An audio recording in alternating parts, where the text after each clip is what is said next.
Bilang personal na yaya ng anak ko, hindi lang dapat mahusay sa pagluluto at gawaing bahay, ang pinakaimportante ay marunong sa psychological counseling. Kayong lahat ay ang mga piling elite mula sa isinagawang audition. Ang huling hakbang sa interview na ito ay ang makipagkita sa inyong employer. Sino ang gustong mauuna sa inyo? Ako, marami na akong karanasan. Matanda ka na. Hindi gaya naming mga kabataan ang lakas mo, kaya ako na ang mauuna. Lalaki lang ang tunay na nakakaintindi sa kapwa lalaki. Silang lahat ay wala pang sinabi sa akin. Sumama kayong tatlo sa akin. Isang yaya na may 8 milyong pisong sahod kada taon. Hindi ko alam kung anong klaseng tao ang pagsisilbihan ko. Magmamasid muna ako bago magdesisyon.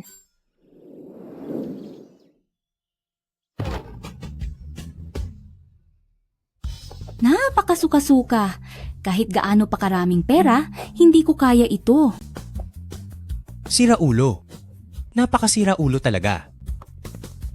Saan ka naman makakakita ng ganyang klasing bata? Sobrang hirap niyang pakisamahan.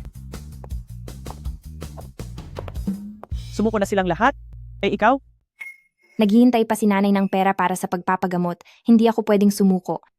Kaya ko ito. Sumunod ka sa akin.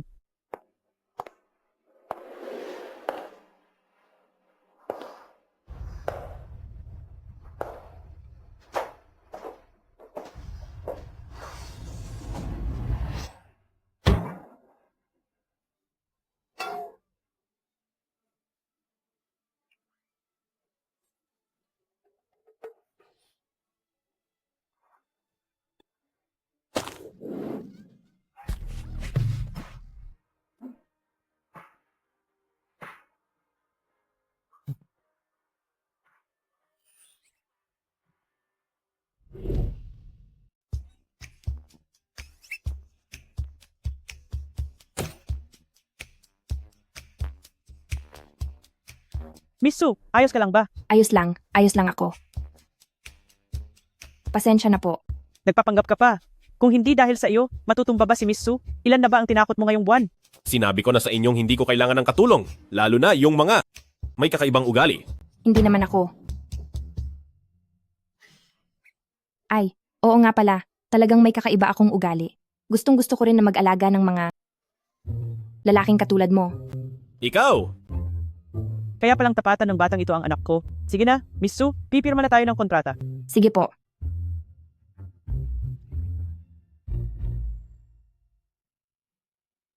Dati ay isang mahusay na atleta ang anak ko, pero dahil sa mga nangyari, naging ganito na siya ngayon, medyo naging bugnutin siya at hindi pa matatag ang kanyang emosyon. Para maiwasan ang aksidente, itinago ko ang maraming gamit sa bahay. Kahit na regular ang pagbisita ng doktor para suriin siya, kailangan pa rin niya ng makakasama sa tabi niya. Dati pala siyang atleta. Siguradong napakahirap nito para sa kanya. Miss Sue, huwag mo siyang iiwan ng higit sa 20 minuto. Sige po, tita. Bukod sa pagsama sa kanya, may kailangan pa po ba akong gawin? Kung maaari, subukan mong pasayahin siya ng kaunti. Pumasok ka na bukas. Sige po. Para mapasaya siya, kailangang mas masiyahin ang suot ko. Ano? Magpapakilala lang ako. Ang pangalan ko ay Su Xiaomo. Simula ngayong araw, ako na ang bahala sa pang-araw-araw mong buhay.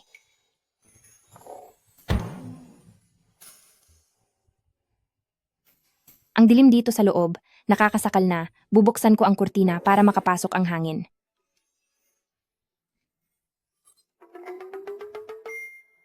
Xingchen, okay ka lang ba? Gusto ka naming dalawin ni Liang Shu. Gupitan mo ako. Ang bigla naman? Ang gunting ay nasa loob ng cabinet. Kunin mo na rin pati ang pang-ahit. Patay, hindi talaga ako marunong maggupit ng buhok. Pero ito ang task ko sa unang araw ng trabaho at kung hindi ko man lang ito magawa. Maupo ka lang at huwag kang gagalaw, ako na ang bahala.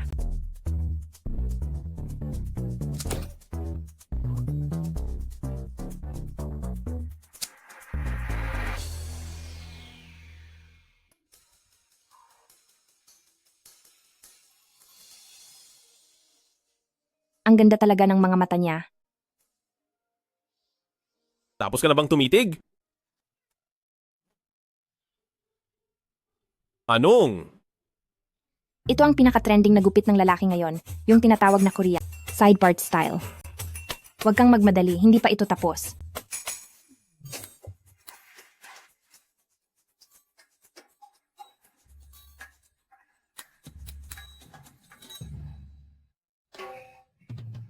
Siguro ang masyadong trendy na gupit ay hindi bagay sa'yo. Hahanap muna ako ng barbero para sa'yo. Wag na. Ako na lang ang gagawa nito.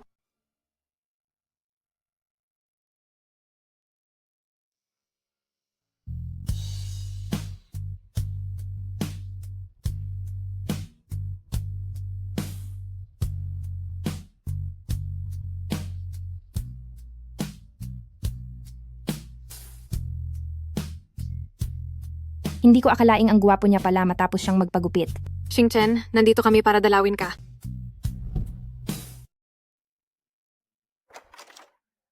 Xingchen, Napakagandang babae. Nagpagupit ba siya dahil dumating ang babaeng ito? Higit 1 taon tayong walang ugnayan. Tapos bigla kang susulpot dito. Anong kailangan ni Miss Lu? Xingchen, patawad. Nabalitaan ko na hindi mo pa rin matanggap ang nangyari. Naparito ako para sabihin sa'yo na ikakasal na ako. At ano ngayon? Xingchen, nakalipas na ang lahat. Hindi ba natin pwedeng kalimutan ang nakaraan at mamuhay ng maayos? Simula noong maaksidente ka, siya na ang laging tumutulong sa akin. Problema niyo na yan. At wala na akong pakialam doon. Gu Xingchen, anong klaseng ugali yan? Pumunta rito ang asawa ko para lang payuhan ka.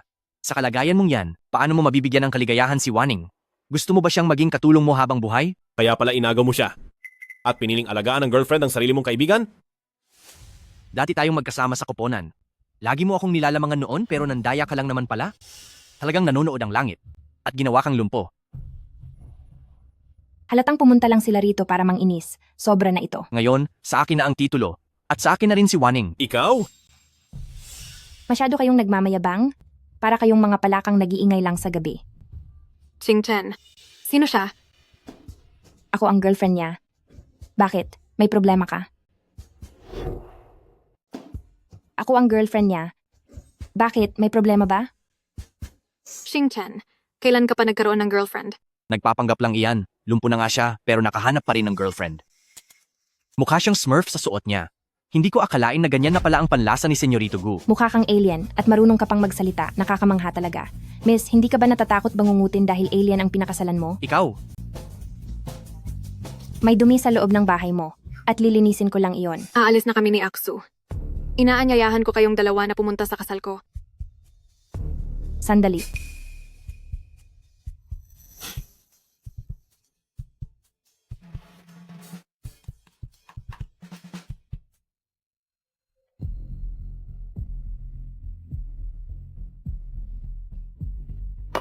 Ang galing ko kanina.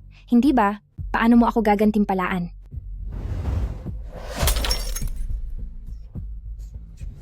Hoy, hindi ganoon. Sila ang nagpagalit sa iyo. Bakit sa akin mo ibinubuhos ang galit mo? Sinabi ko bang makialam ka?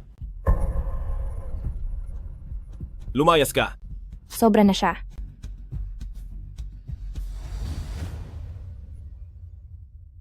Tiyakin, hindi ko na po kaya ang trabahong ito. Patawad po. Inapi ka ba ng anak ko? Hello? Ano? Sumuka ng dugo ang nanay ko. Nay. Nay. Ang sakit ng nanay mo ay palala na ng palala. Kahit ang mga espesyal na gamot ay hindi na tumatalab. 2 taon na ang nakalipas mula noong operasyon niya sa cancer sa tiyan. Maayos naman siya noong una. Bakit bigla na lang itong lumala? Dapat ay magpapatuloy siya sa chemotherapy. Kasalanan ito ng tatay mo. Dahil wala akong silbi, wala na akong pera para ipagamot ang nanay mo. Tay, wag niyo na pong masyadong sisihin ang sarili niyo. Ako ang walang silbi. Dahil hindi ako nakapag-ipon ng pera para pagsilbihan kayo. Siyaw mo, huminto ka na sa pag-aaral para magtrabaho para sa amin. Kaming dalawa ang naging pabigat sa iyo.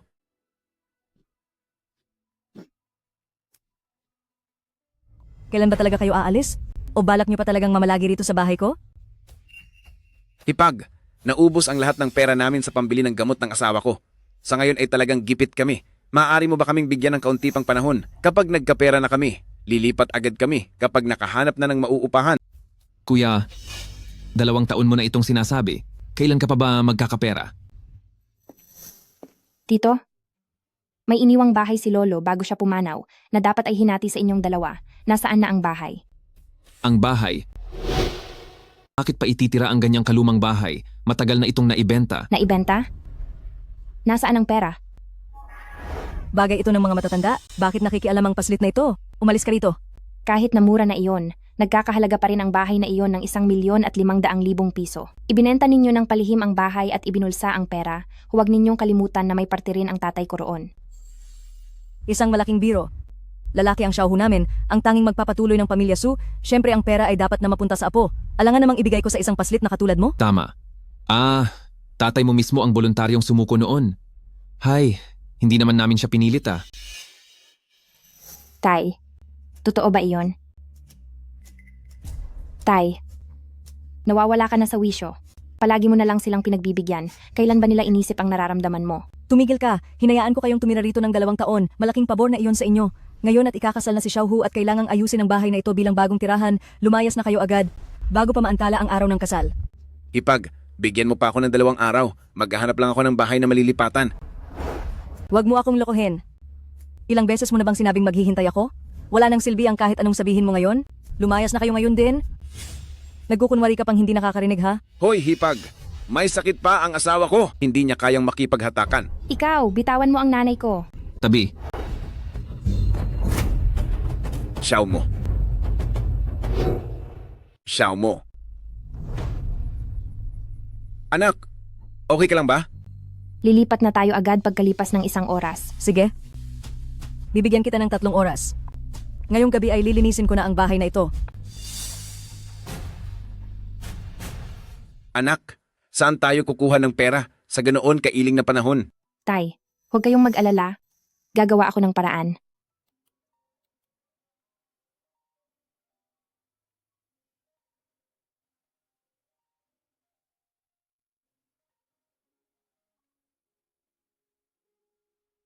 Tiyakin.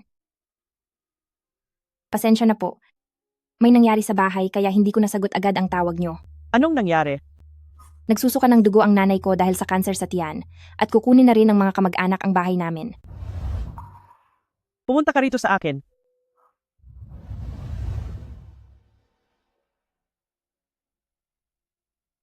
Huwag lang kayong tumayo riyan. Tay? Nay, upo na kayo.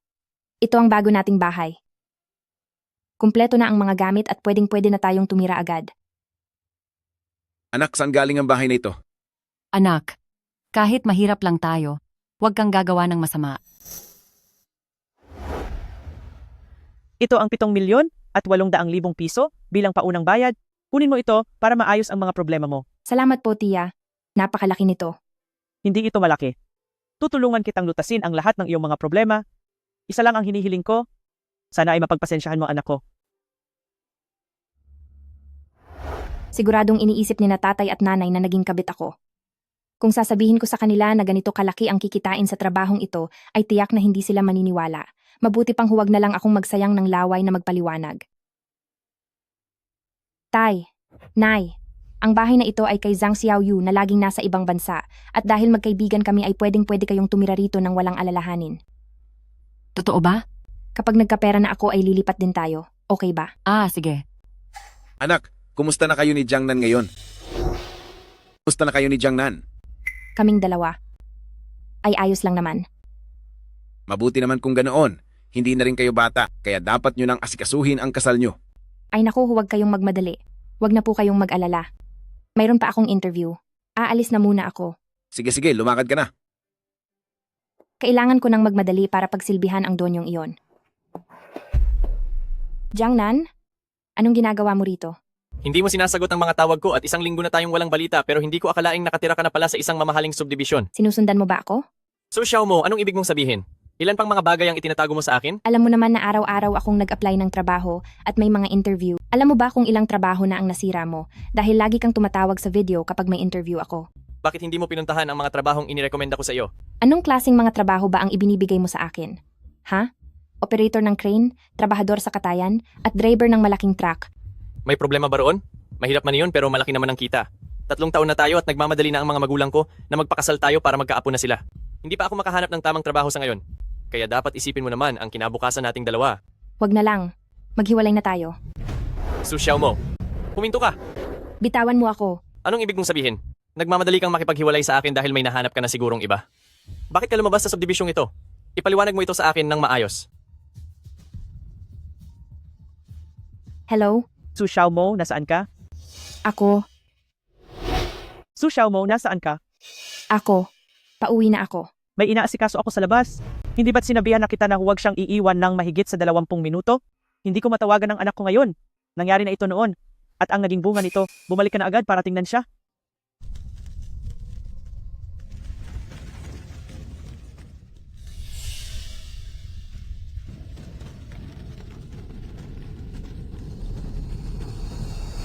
Sige po, tita.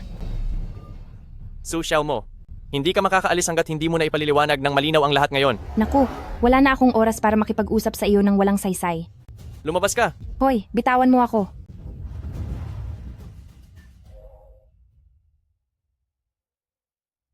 Xingchen, patawad. Ikakasal na ako. Mananatili tayong matalik na kaibigan habang buhay. Tama. Matalik na kaibigan habang buhay.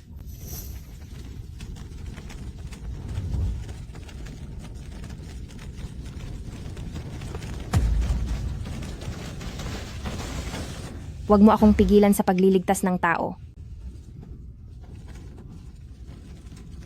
Dapat nang matapos ang lahat. Lumabas ka riyan.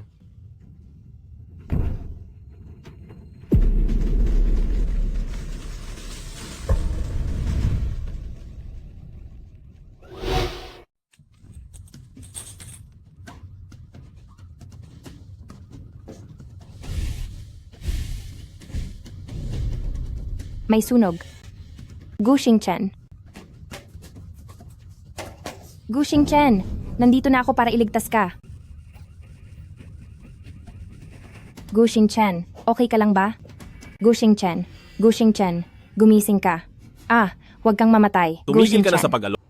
Mawawala na ako kapag pinagpatuloy mo pa ang pag-alog na iyan. Tinakot mo ako ng husto. Buti na lang at ayos ka lang.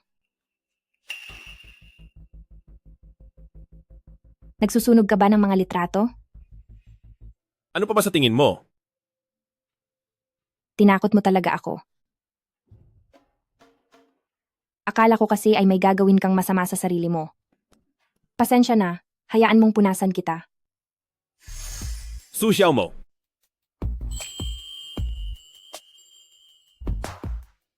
Gusto ko lang makalanghap ng sariwang hangin.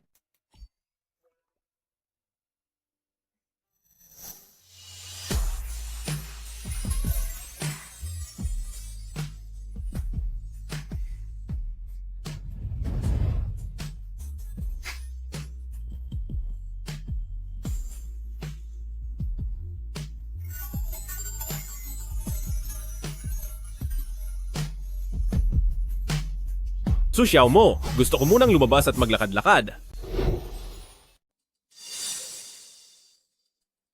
Su Xiaomo, nagbago na talaga ang isip mo. Su Xiaomo, ang galing mo talaga.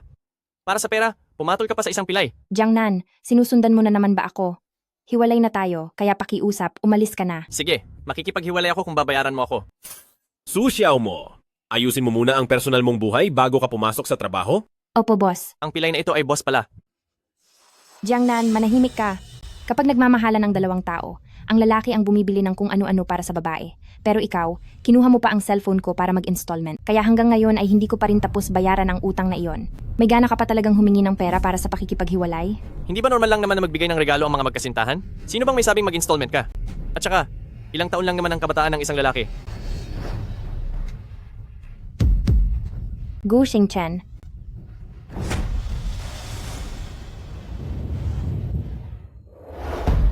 Gu Xingchen. Paalam na sa mundong ito. Delikado.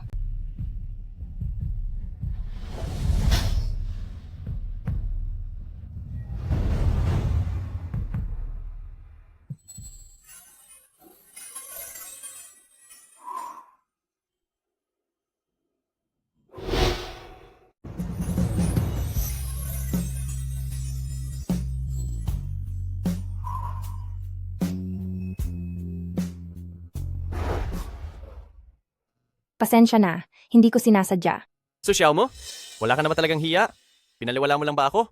Nakita mo naman kanina, aksidente lang yon. Isa pa, matagal na tayong break. Ikaw tong makulit at ayaw tumigil. Matagal na kayong may relasyon, no? Kaya pala atat ka nang makipag-break sa akin. May nahanap ka na palang pamalit. Wala akong pakialam sa girlfriend mo. Kung isasama mo siya, huwag ka ng maraming satsat. Huwag mo siyang hayaang guluhin ako rito. Narinig mo? Tara na, sumama ka na sa akin. Humingi ka ng tawad ng maayos at baka mapatawad pa kita. Bakit ba ang kapal ng mukha mo? Ang ingay naman. Susyaw mo, sibak ka na sa trabaho. Ayusin mo yung gulo sa pamilya mo. Si Madam Kin ang kumuha sa akin.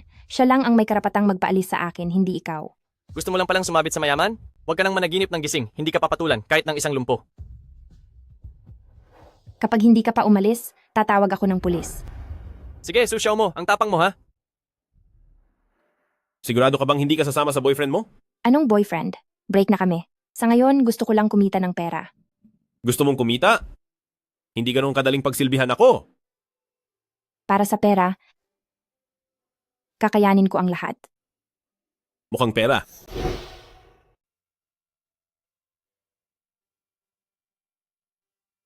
May mga kamay naman ako. Bahagi ito ng trabaho ko.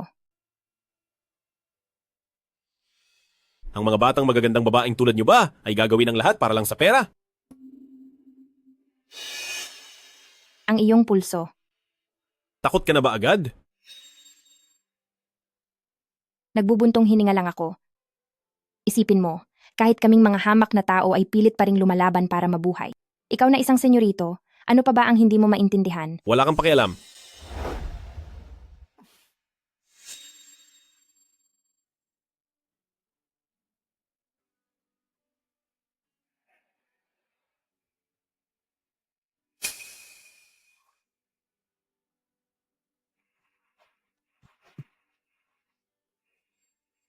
Bakit ka bumalik? Kumuha lang ako ng first aid kit. Ibigay mo sa akin ang kamay mo.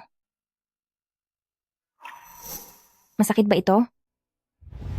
Sabihin mo sa akin kapag masakit.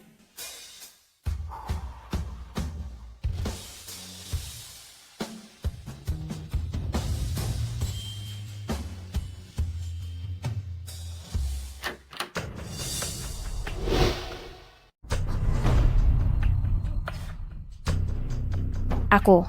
Mauna na po ako sa labas.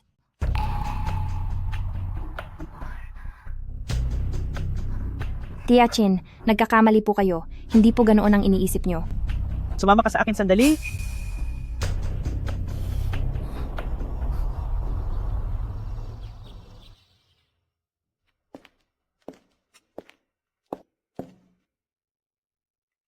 Tingnan mo ito.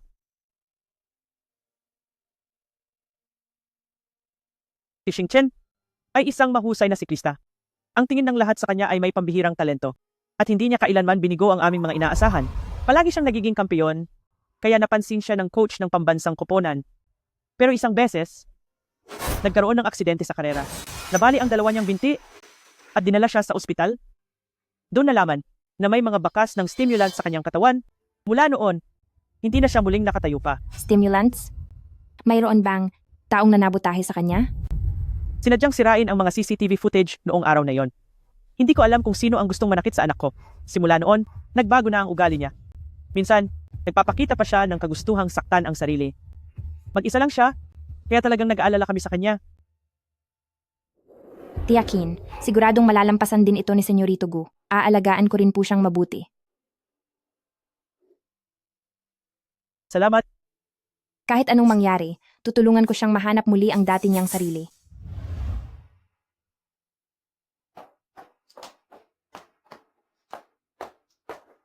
Saan tayo pupunta? Ilalabas kita para maghapunan. Hindi, ayaw kong pumunta. Walang bisa ang reklamo mo.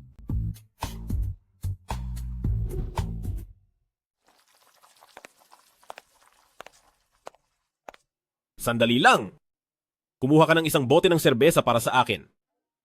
Bawal uminom ng alak habang nagpapagamot ka. Huwag mo akong pakialaman. Naalala na naman yata niya ang dalawang taong iyon?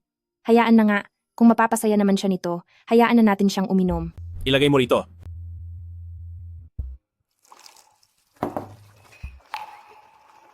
Samahan kita ng isang baso.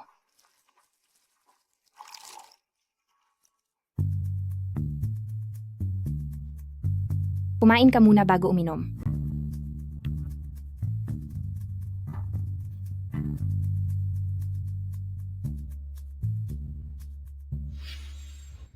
Iluwa mo yan, dali.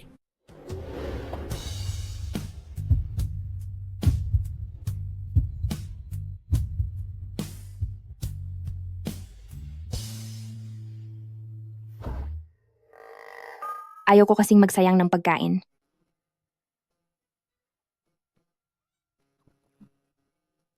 Halika, kampay.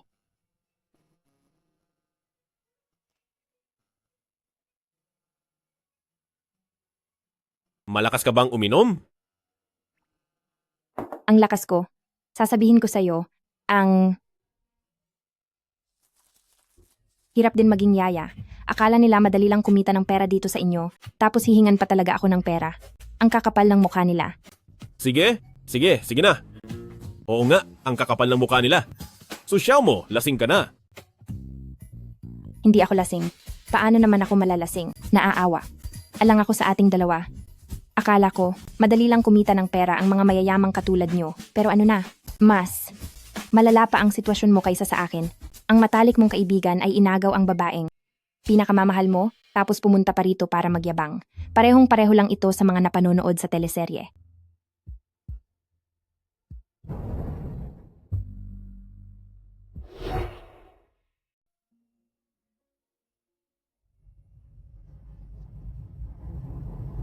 Kampay. Congratulations sa pinakamamahal kong boyfriend at sa pinakamatalik na kaibigan dahil sa pagkuha ng una at pangalawang pwesto sa tournament. Sobrang saya ko ngayong araw dahil nasa peak na ako ng career ko habang kasama ang mga matatalik kong kaibigan na umiinom at nag-enjoy sa buhay. Naniniwala ako na tayong tatlo ang pinakamasayang tao sa mundo. Magkakaibigan tayo habang buhay. Tama. Magkakaibigan habang buhay.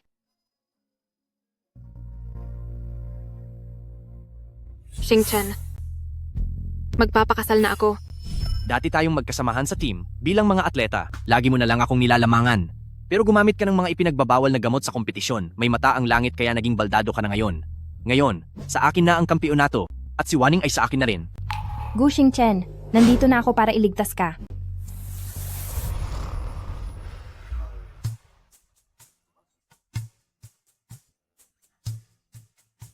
Ang mukha mo?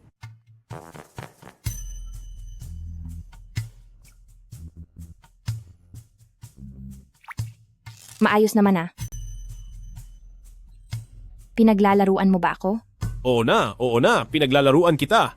Sige na, kailangan na nating bumalik, Xiao mo. Aalis na agad tayo? Maaga pa naman ah. O kaya, maglakad-lakad muna tayo.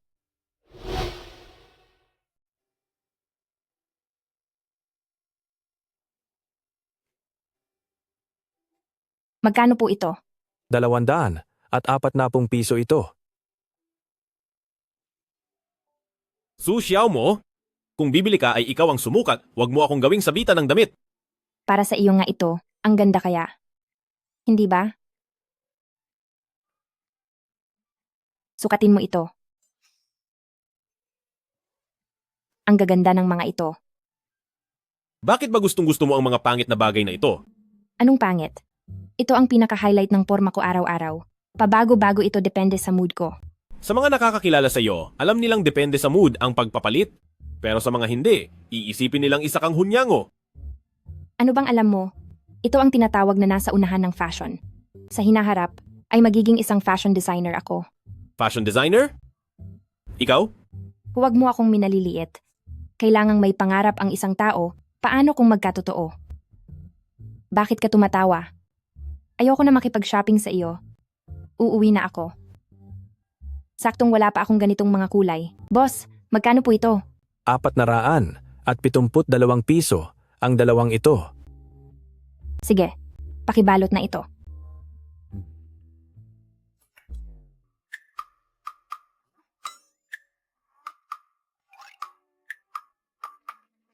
Ako. Sige na nga. Babayaran ko na ito para sa ating magiging sikat na fashion designer. So, Xiao mo, labas ka na riyan bilis. Anong nangyayari? Hindi ko alam. Parang nanggugulo ang ex-boyfriend ko. Takot ka bang lumabas dahil alam mong kasama ko ang pamilya ko? Buksan mo ang pinto. Jiangnan, dinala mo kami rito ng ganitong kalalim ang gabi para hanapin si Xiao Mo. Seryoso ka ba talaga? Subdivision ito ng mga villa, paano naman mapupunta rito si Xiao Mo? Tito, hindi ako nagkakamali. Nakita ko ito ng sarili kong mga mata. Ipapakita ko sa iyo ngayong gabi kung anong kalokohan ang ginagawa ni Xiao Mo habang wala ako. May ginagawa palang kahiyahiyang bagay ang batang iyon nang nakatalikod ka. Alam ko na nga ba? Hindi siya matinong babae. Huwag kang mag-alala. Siguradong tuturuan siya ng leksyon ni auntie. Pumasok ka muna sa side door. Titingnan ko lang. Napakaingay. Huwag mo silang hayaang mang-istorbo rito. Sige po. So Xiao Mo, alam kong nandyan ka. Lumabas ka riyan. Jiangnan, anong kabaliwan itong ginagawa mo rito? Anong ginagawa mo rito? Nababaliw ka na ba? Tay. Tito. Tita, bakit kayo nandito? So Xiao Mo, narito ka nga talaga. Tito, husgahan niyo po kami. Siya itong patalikod sa akin ay humiga sa kama ng amo ng bahay na ito para maging kabit at makipagtalik sa kaniya at ngayon ay nakikipaghiwalay na siya sa akin. Kuya, ganyan mo ba tinuruan ang anak mo? Su Xiao Mo, nangaliwa ka talaga. Ang dangal ng pamilyang Su ay tuluyan mo nang ipinahiya.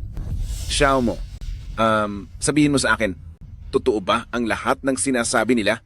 Hindi ko akalaing kukuha pa ng kabit ang amo ng pamilyang Gu. Kaya nga naman. Pilay na nga pero malikot pa rin. Hindi man lang sinabing may boyfriend na ang kabit. At heto't sumugod pa rito. Tay, nagtatrabaho lang ako rito. Bilang katulong para kumita tayo ng pera, wala nang iba pa. Jiangnan, huwag kang maggawa-gawa ng kwento rito. Ayaw mo pa rin umamin ha? Tito, ang bahay na tinitirhan niyo ngayon ni tita ay nakuha niya dahil sa pakikipagtalik sa iba.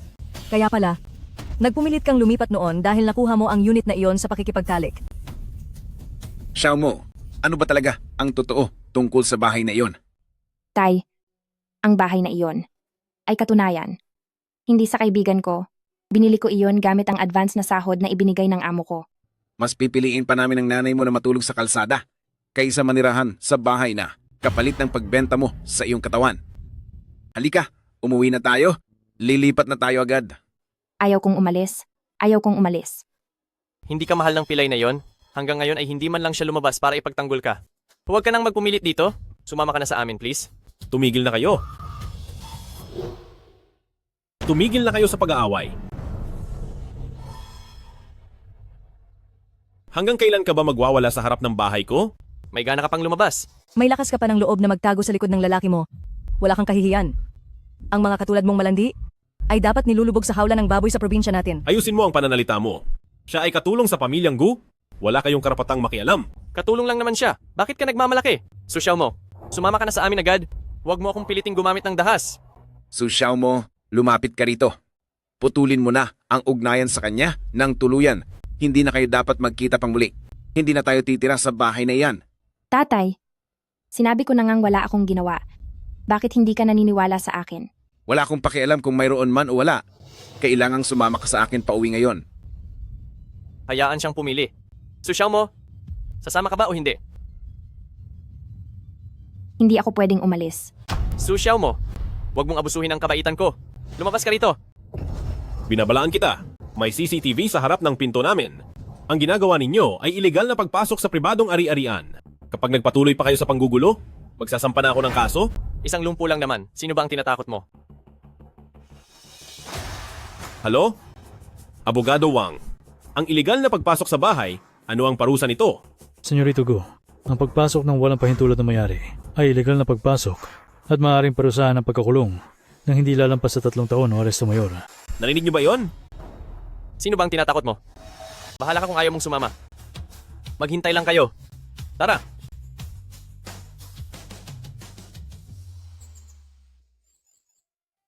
Salamat sa pagtulong mo sa akin. Darating na ang mga magulang ko bukas. Siguradong kakalat ang tungkol sa nangyaring ito ngayong gabi. Mag-isip ka na lang kung paano ka magpapaliwanag sa kanila. Xiao Mo, nabalitaan ko ang nangyari kagabi. Sa madaling salita, kasalanan mo talaga ito. Nagkamali ako ng tingin. Hindi naman pala gaanong kabuti ang batang ito, isa lang pala siyang gumagawa ng gulo. Xingchen, ayos lang kahit mapagbintangan ka. Kung nakapunta sila ng minsan, ay tiyak na mauulit pa ito. Ngayon ay nanggugulo lang sila sa labas. Sa susunod, paano kung bigla silang pumasok sa pamilyang Gu at masaktan ang anak ko? kailangan mong intindihin na hindi na dapat mauulit ang bagay na ito kailanman. Kaya sa tingin namin, mas mabuting tapusin na lang ang kontrata. Pa, Ma? Hindi naman ang buong pangyayari ay... Kasalanan ko po. Pasensya na po, tito at tita. Dahil ito sa hindi ko maayos na pag-asikaso ng personal kong problema. Handa po akong magbitiw sa trabaho. Para hindi na madamay pa si Senyorito Gu.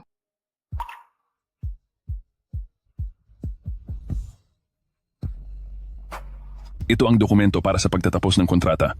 Ang perang na ibayad na namin sa iyo ay magsisilbi na ring bayad pinsala sa pagtatapos nito. Huwag ka nang masyadong mag-alala.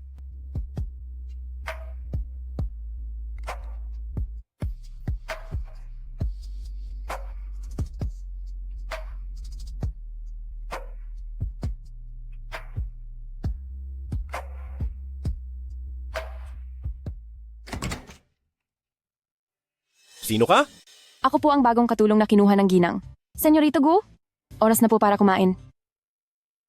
Hindi ako kakain. Alisin mo yan. Senyorito Gu, kumain na po kayo kahit kaunti. Kumain ka muna bago uminom.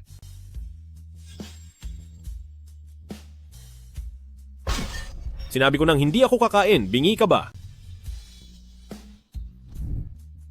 Senyorito Gu, tawagin niyo lang po ako kapag nagutom kayo. Nasa pinto lang ako.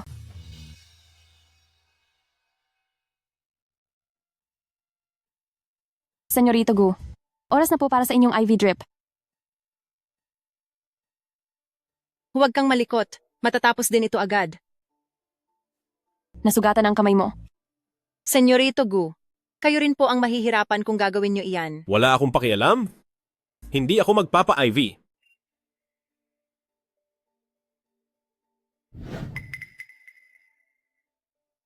Senyorito Gu, gagamutin ko po ang sugat niyo. Ibigay mo sa akin ang kamay mo. Masakit ba ito? Sabihin mo sa akin kung masakit. Hindi na kailangan. Lumabas ka.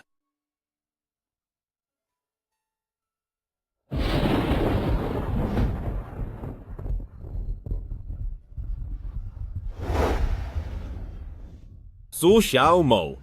Kung gusto mong bumili, ikaw ang sumukat at huwag mo akong gawing hanger. Para sa'yo talaga ito. Ang ganda nito. Hindi ba? Su Xiaomo. Medyo namimiss na pala kita. Ano bang ginagawa mo?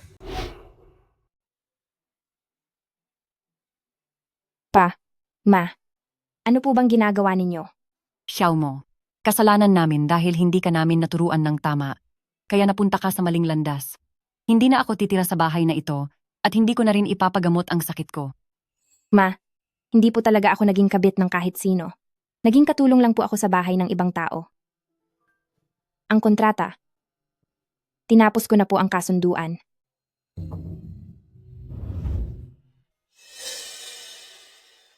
Xiaomo, nagkamali si mama ng akala sa iyo. Hindi ko na sana pinakinggan ang mga kalokohan ng lalaking iyon na si Jiang Nan. Hayaan na po. Makakahanap pa naman ako ng ibang trabaho. Kayo, dito na lang po kayo manirahan ng payapa.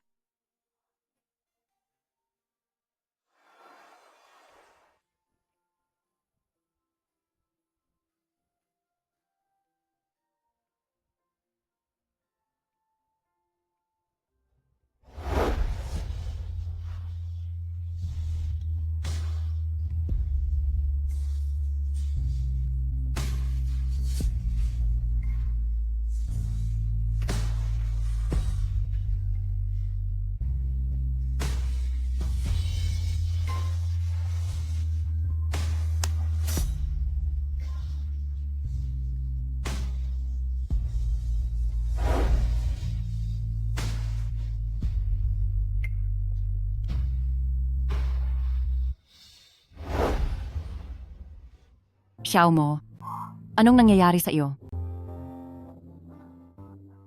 Wala po. Napagod ka ba sa paghahanap ng trabaho? Matulog ka na muna. Kakain na lang ako ng mag-isa. Ayos lang po. May bigla lang po akong naisip na tao. Naku, bakit sa tuwing nag-aalaga ako ng tao ay naaalala ko si Gu Xingchen? Ano na ang gagawin natin ngayon? Ayaw kumain ng maayos ni Senyorito Gu at hindi rin siya nagpapa-IV. Siguradong may masamang mangyayari kapag nagpatuloy ito. May masama nang nangyari. Lumalala na ng husto ang kondisyon ng senyorito. Ano? Sinasabi mo bang mas malala ang kalagayan ng anak ko kaysa noon? Opo, madam. Kapag nagpatuloy ito, ang kahihinatnan ni Senyorito Gu ay hindi magiging maganda. Napanood na rin natin ang CCTV noong gabing iyon. Pinauwi agad ng babaeng iyon ng ating anak, pero pinili pa rin ng ating anak na lumabas para tulungan siya. Tila, nagkamali tayo ng akala kay Xiao Mo. Siya lang ang tanging makakatulong para bumuti ang lagay ng ating anak. Sunduin na natin siya pabalik dito. Sige.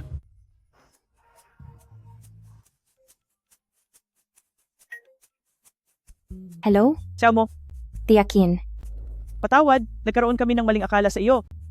Humihingi kami ng paumanhin sa iyo ng tatay ni Xing Chen. Sana ay bumalik ka na sa trabaho. Papayag ka ba? Talaga po? Mabuti naman. Maraming salamat po sa pagbibigay sa akin ng pagkakataong ito. Aalagaan ko po ng mabuti si Senyorito Gu.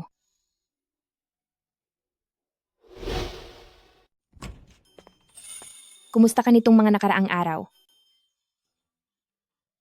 Ayos lang. Tingnan mo iyang eye bags mo. Mukha kang panda. Hindi ka man lang nag-ahit ng balbas. Ano ba itong mga sinasabi ko? Hindi ko sinasadyang ipahiya ka. Pasensya na talaga. Ha? Bakit ka humihingi ng paumanhin? Wala-wala lang ito. Bakit hindi mo nasuot iyong mga damit mong kasing kulay ng mga krayola? Nitong mga nakaraang araw, marami akong pinag-isipan. Siguro, hindi deserve ng mga mahihirap ang magkaroon ng pangarap. Paano ko ba siya dapat amuhin? Hindi pa ako nakapagpatahan ng tao noon. O kaya humingi na lang ako ng tawad ng direkta. Ako na ang magbubukas ng pinto. Pakipirmahan po ang inyong delivery. Salamat po.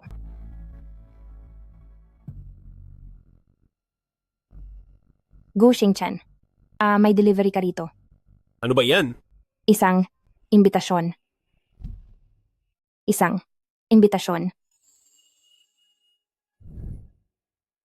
Ay, bakit mo ba iyan pinupunit? Hindi ba ito iyong dati mong nobya at ang alien mong kaibigan na nagtraidor sa iyo? Susyaw mo? Itapon mo ang imbitasyon. Kasalan lang naman iyan, di ba? Ano ang kinatatakutan mo? Sasamahan kita. Hindi ako pupunta. Walang bisa ang reklamo mo. Kailangang harapin mo ito para gumaan ang loob mo. Gu Xingchen, tutulungan kitang makalimot at maging ayos ang lahat.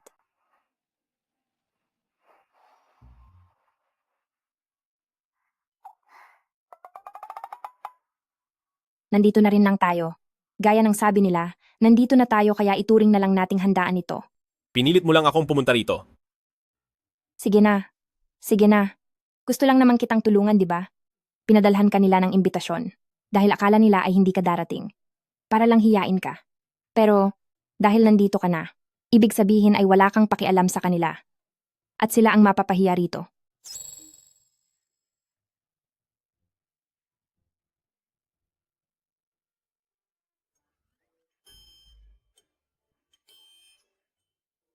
Ikaw, nagugutom ka lang.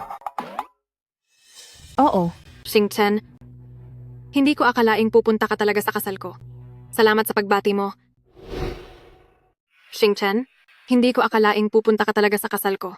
Salamat sa pagbati mo. Ay, pasensya na. Walang anuman. Dahil sa wakas ay makakawala na sa inyong dalawang perwisyo, masaya pa nga si Xing Chen. Binabati ko kayong dalawa ng habambuhay na pagsasama at magkaroon agad ng mga anak at sana ay maging magkasama na kayo habang buhay. Hoy. Anong ibig mong sabihin? Pasensya na. Nadulas lang ang kamay ko. Bakit parang nag-aalay siya ng alak sa patay? Hinaan mo ang boses mo. Huwag kang magsasalita ng ganyan. Ikaw. Isa lang siyang katawa-tawang payaso. Waning, tara na. Huwag mo nang pansinin ang babaeng iyan na walang modo at taga-bukid.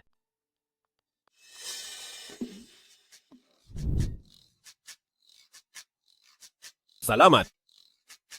Oh, di ba mas masarap sa pakiramdam? Oo. Di ba tama lang na pumunta tayo rito? Kumain ka na lang dyan. Ikaw ang kumuha nito para sa akin. Naroon lang iyan sa tabi. Huwag mong isiping hindi ko nakita. Halatang halata na gusto mo itong kunin. Halik.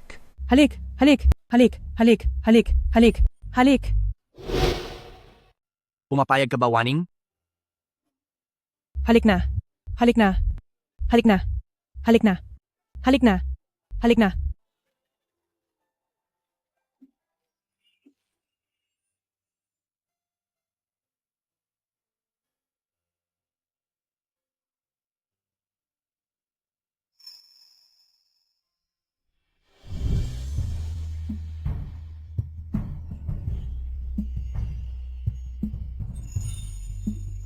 Nainggit ka ba sa kanila?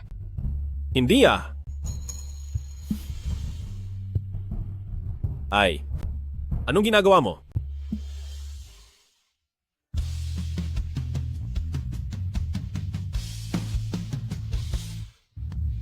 Kung anong meron sila, meron ka rin.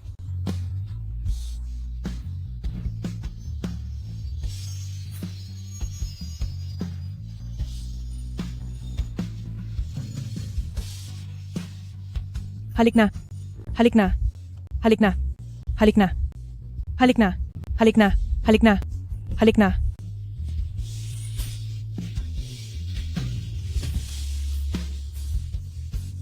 Salamat sa pagdalo ninyong lahat.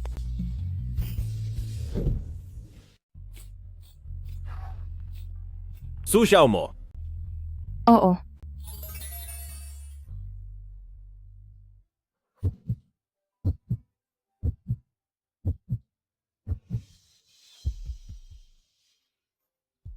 Bakit ang kakapal ng mukha nilang mag-eksena sa kasal ng iba? Waning, huwag ka nang magalit. Paalisin ko na sila ngayon din.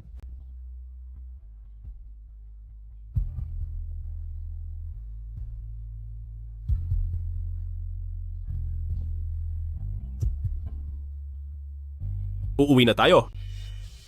Sige. Anong ibig ninyong sabihin?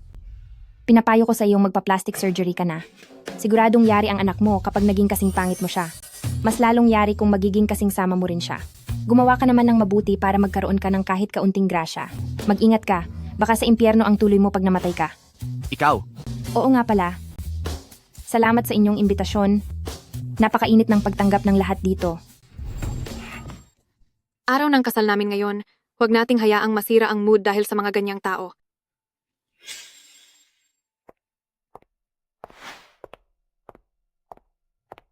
Ay, parang naparami ang kain ko. Pupunta lang muna ako sa banyo. Mahal, hindi kaya talaga matuklasan ni Xing Chen ang katotohanan noon? Waning, alam niya ang katotohanan. Huwag kang mag-alala. Malinis ang pagkakagawa ko at malinis din ang pagkakasira ng mga ebidensya. Hinding-hindi niya malalaman kailanman. Mabuti naman kung ganoon. Hindi ako mapakali sa pagtulog kagabi na naginip pa ako na nahuli raw ako. Huwag mo na masyadong isipin yon. Kailangan mo lang sumama sa akin at mamuhay ng maayos. Tinitiyak kong ligtas ka sa akin. Noon ay tumanggap lang ako ng pera mula sa iyo para lagyan ng pampasigla ang tubig ni Xing Chen. Akala ko masususpinde lang siya sa laro. Sino bang mag-aakalang mababali pala ang binti niya? Hindi mo kasalanan yon. Siya ang hindi naging maingat. Bilang 2 taong pinaka-pinagkakatiwalaan ni Gu Xingchen, ay nagawa niyo pa talagang magsabwatan para lagyan siya ng droga. Kailangang mai-record ko ang ebidensyang ito. Pasensya na po. Bababa na rin ako agad. Ibababa ko na ito. Nagsusuka ng dugo ang may-ari ng cellphone na ito. Tumawag na ako sa 120. Sinabihan niya akong tawagan ka para ipaalam ito. Nagsusuka ng dugo? Sige, pupunta na ako agad yan. Gu Xingchen. Gu Xingchen, wag mo naman akong takutin ng ganito. Gaano pa katagal bago dumating ang ambulansya? Malapit na. Parating na sila. Ayos lang ako. Wag ka na munang magsalita. Gu Xingchen. Kumapit ka lang, malapit na ang ambulansya. Tabi kayo, tabi kayo. Dahan-dahan lang, dahan-dahan lang. Xingchen. Matapos ang 1 linggong gamutan sa ospital, pinili ni Xingchen na lumipat at magpagaling sa bahay. Dok, Kumusta na po ang lagay niya? Hindi masyadong maganda ang sitwasyon. Patuloy na lumalala ang kondisyon ng pasyente. At araw-araw, ay tinitiis niya ang sakit. Kung magpapatuloy pa ito, kailangan nyo nang ihanda ang inyong mga sarili. Hindi na pwedeng ma-stress pa si Xingchen. Ang tungkol sa pagtatangka ni na Luwaning at Liang Shu. Nasaktan siya ay hindi pwedeng sabihin sa kanya.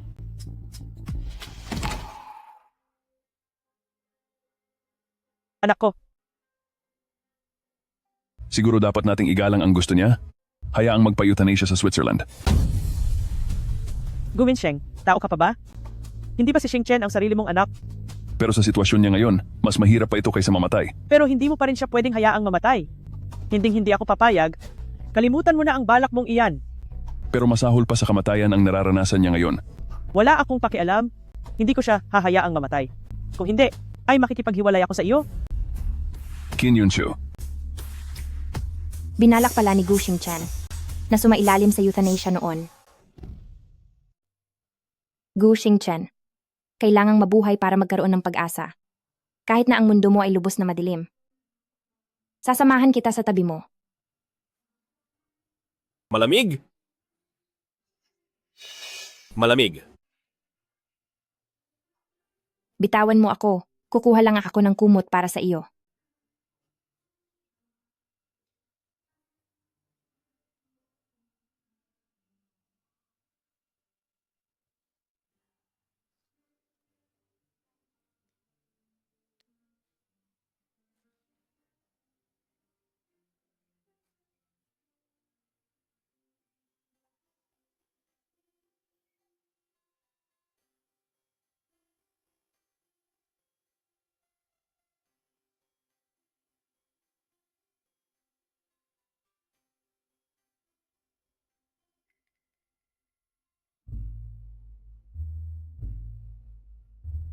Parito kayo. Parito kayo. Anong nangyari, senyorito? Kumuha ka ng gamot sa lagnat. Sige po. Narito na ang gamot. Gising, siyaw mo. May lagnat ka, inumin mo muna itong gamot. May lagnat ka. Inumin mo muna ang gamot na ito.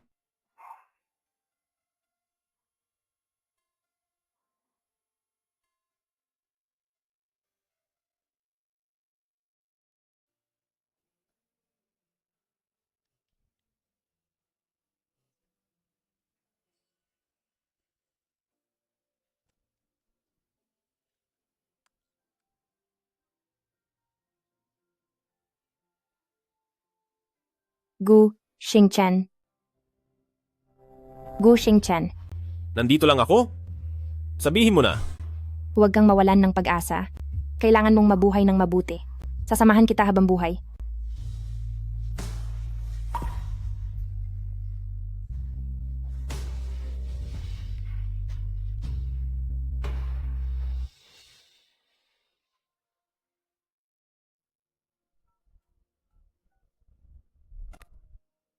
Hello? Magandang araw po. Ruitay Insurance Company. Ano po ang maipaglilingkod ko? Tulungan mo akong magtatag ng isang trust fund.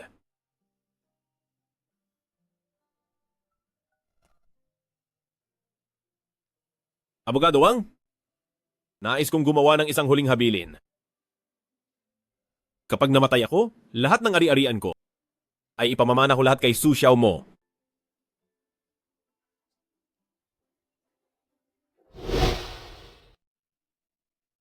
Senyorito, sa ngayon ay stable na ang iyong kondisyon, ngunit kailangan mong uminom ng gamot sa tamang oras at sumunod sa aming gamutan, pati na rin ang pagpapasuri muli. Talaga? Napakabuti naman. Mayroon po ba siyang kailangang pag-ingatan? Babantayan ko siya. Mahalaga rin ang pananatiling positibo, kaya huwag ka nang mag-isip ng kung ano-ano. Tama iyon, Gu Xingchen. Mahalaga ang pagkakaroon ng maayos na pag-iisip. Ang positibong pananaw ay nagpapataas ng tsansang magkaroon ng milagro.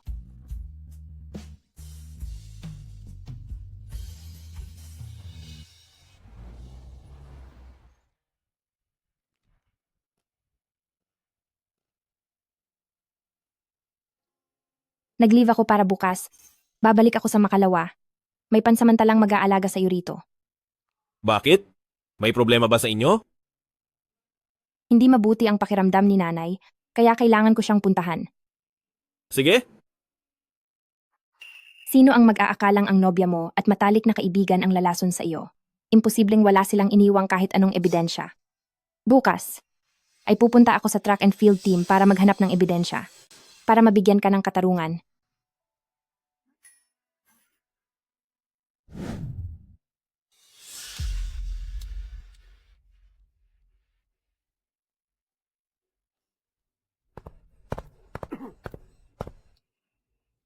Ang record ni Liang Shu. Ay nahanap ko na. Magandang umaga, Kuya Liang. Hindi ba day off mo ngayon? May kukunin lang ako.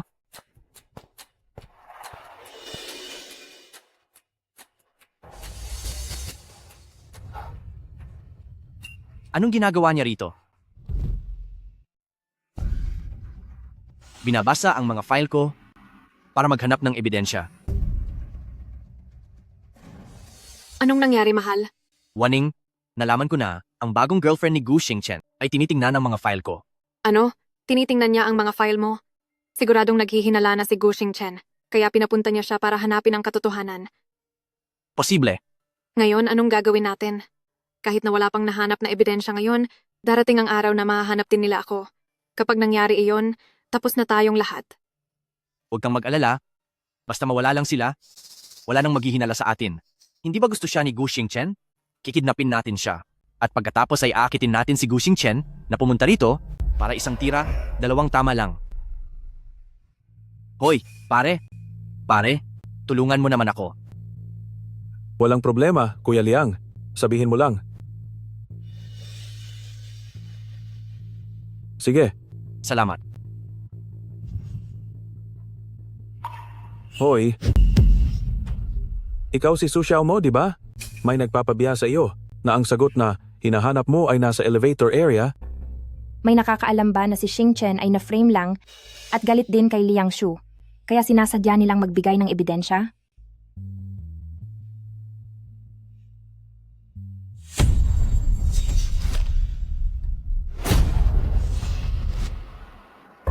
Ikaw ang humanap ng ikamamatay mo, kaya huwag mo akong sisihin kung maging malupit ako.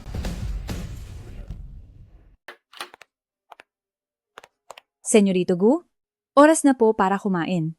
bakit ikaw na naman? Nasaan si Su Xiao mo? Hindi pa po bumabalik si Binibining Su. Nag-leave na naman ba siya ng isang araw? Hindi po. Hindi siya nakipag-ugnayan sa akin, hindi pa rin siya bumabalik, kaya hindi po ako nangahas na umalis. Lumabas ka.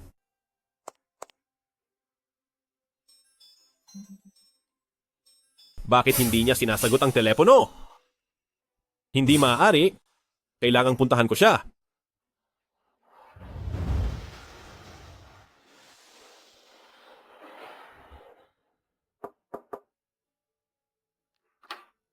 Hello po. Sino po ang hinahanap nila?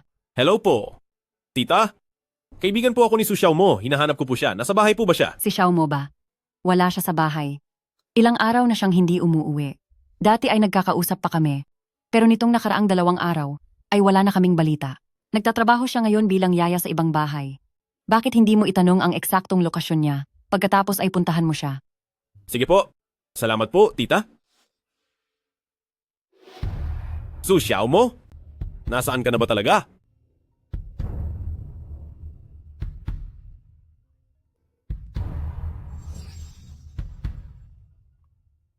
Anong kailangan mo? Binabaan mo ako ng telepono? Ayaw mo bang malaman kung nasaan ang girlfriend mo ngayon? Alam mo ba kung nasaan siya? Siyempre alam ko. Kinidnap ko siya. Nandito siya ngayon sa paanan ko. Padadalhan kita ng lokasyon. Pumunta ka na rito ngayon at maaari ko siyang buhayin. Bakit ako maniniwala sa iyo?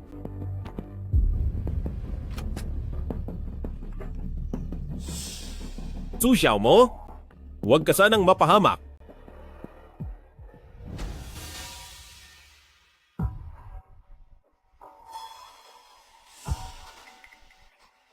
Kinidnap niyo ba ako? Huli na ang lahat para magmakaawa dahil ginusto mo ang kamatayang ito. Labag sa batas ang pagkidnap? Hindi ba kayo natatakot makulong? Hanggat mapapalaho namin kayong dalawa, ay hinding-hindi kami makukulong. Bakit hindi na lang kayo manahimik? Kailangan nyo pang humanap ng ebidensya? Buti nga sa inyo.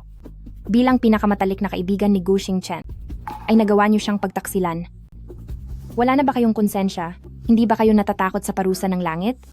Tumahimik ka. Ngayong nandito na tayo sa sitwasyong ito, may gana ka pang sumigaw sa akin. Subukan mo pang magyabang sa akin. Patawad, nagkamali ako.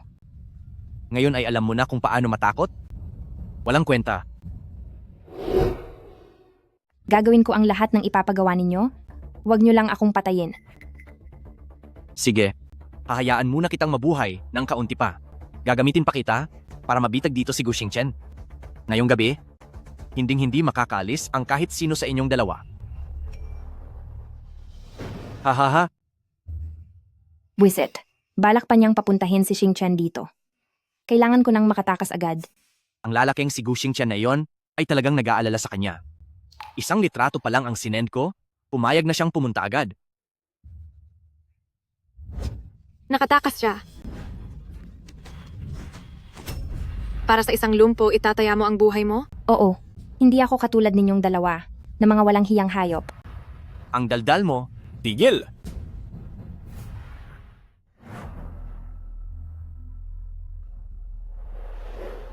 Gu Xingchen. Gu Xingchen. Kung ganoon ay hahayaan kitang mabuhay ng sandali para gamitin ka para mapapunta rito si Gu Xingchen. Ngayong gabi, kayong dalawa ay walang makakaalis ng buhay. Huwag mo na akong intindihin. Pumunta ka na at tumawag ng pulis. Sila ang naglagay ng gamot sa iyo para mapapunta ka rito at patayin tayong lahat para mawala ang ebidensya. Su Xiaomo. Kaya mong itaya ang buhay mo para sa akin. Kaya ko rin. Gu Xingchen, hindi ko akalain na ang isang pilay na gaya mo ay maglalakas loob na pumunta rito ng mag-isa. 2 tao na malapit ng mamatay. Bakit pa kayo nagdadramahan diyan? O kaya naman, lalabanan kita ng isang kamay lang. Ano sa tingin mo? Liang Shu, tinatanong ko ang sarili ko. Wala naman akong ginawang masama sa'yo, hindi ba? Bakit galit na galit ka sa akin? At bakit kailangan mo akong laging pag-initan? Hindi ko lang talaga matanggap na lagi kang mas magaling sa akin at iyong itsura mong parang sobrang galing mo. Gusto lang kitang tapakan para maging masaya ako. Kaya pala, nagsabuatan kayo para lasunin ako? Oo. Tama ka. Kami ang naglagay ng gamot sa iyo. Kaya ka naging lumpo. Sa ganoong paraan ay wala nang makikipagkompetensya sa akin kailanman. Pero, huli na ang lahat para malaman mo ito. Ngayon, mamamatay kayong lahat dito. Ang bagay na ito ay habang buhay ng malilibing. Gu Xingchen, papatayin kita.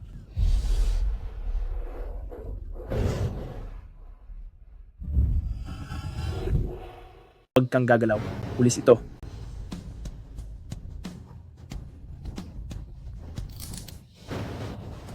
Anong karapatan niyo para huliin ako? Sangkot kayo sa isang kaso ng sadyang pananakit noon na may kinalaman sa kidnapping at tangkang pagpatay. Sumama kayo sa amin para sa investigasyon. Wala kaming ginagawa. Paano niyo kami nagagawang pagbintangan ng ganoon lang? Shu, magpaliwanag ka naman. Gu Xingchen, niloko mo ako. Huwag kang manlaban. Kung napagbintangan ka man o hindi, ay malalaman pagkatapos ng investigasyon. Tara. Gu Xingchen. Kanina mo pa alam? Hindi naman ako tanga.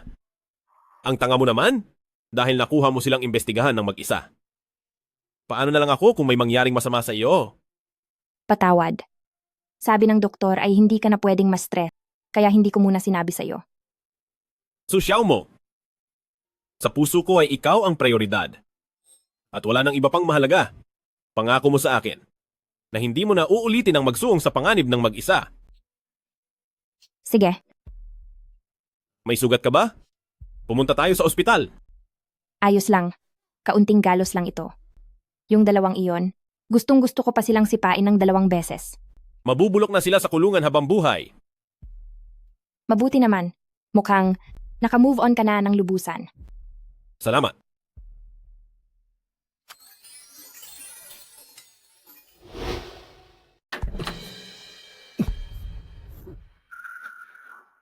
Gu Xingchen, anong nangyari sa'yo? Ang lamig-lamig.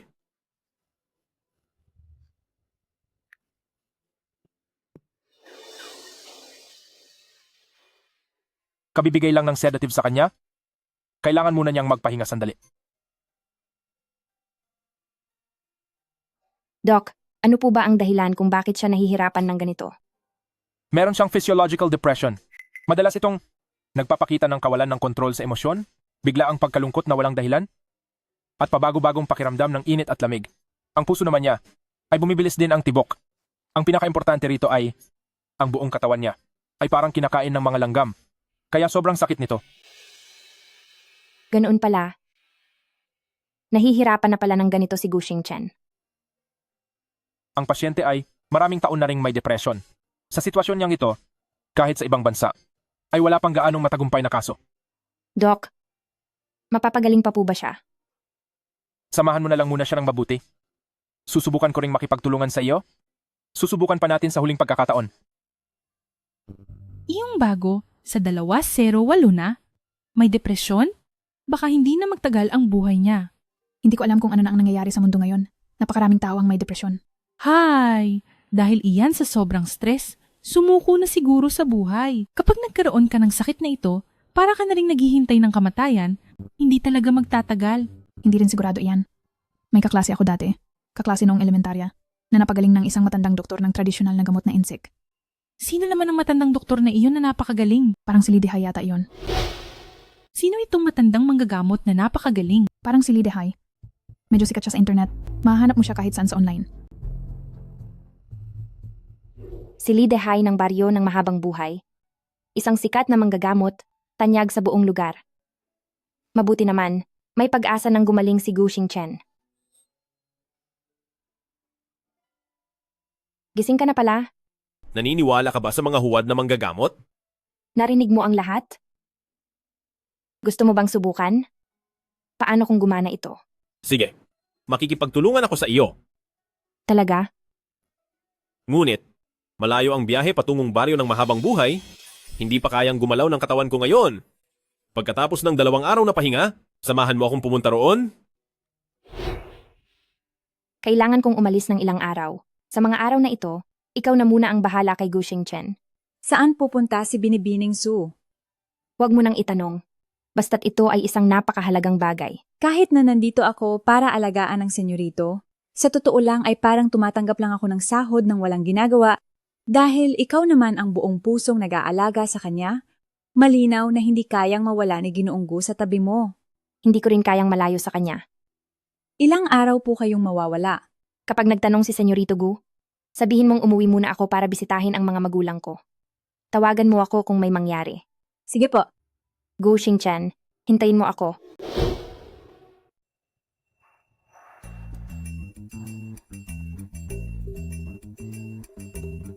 Miss, saan po ang punta nyo? Mayroon kaming sariling sasakyan, mura lang ang pamasahe, at mabilis pa. Wag na po, papunta ako sa istasyon ng tren. Naku, rush hour na ngayon. Mahirap nang makabili ng tiket sa tren. Sa tingin ko ay, may hinahabol kayong importante? Sabihin nyo lang kung saan at makakarating tayo roon ngayong araw. Bakit kailangan nyo pang pumila rito at mag-aksaya ng oras, hindi ba? Sa baryo ng Mahabang Buhay, pupunta ba kayo roon? Aba, sa baryo ng Mahabang Buhay? Siyempre, dapat sa akin kayo sumakay. Walang direktang biyahe ng tren doon. Kailangan nyo pang maglakad ng 1 kilometro pagbaba nyo. Sumakay na kayo sa akin. Garantisadong ihahatid ko kayo hanggang sa mismong tapat ng pinto. Kilala nyo ba si Lidehay? Ay naku, kilala ko iyon. Ang sikat na mahusay na manggagamot. Marami na akong naisakay na pasahero. Hindi ko na mabilang kung ilang beses akong nagpunta roon, kaya kabisado ko na roon. Sige, tara na. Sige po, halika na, sakay na kayo.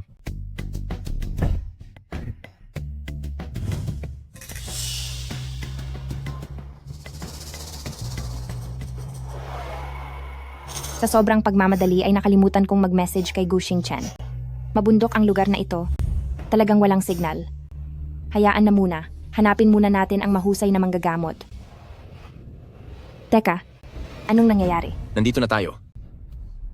Puro bundok ang paligid dito.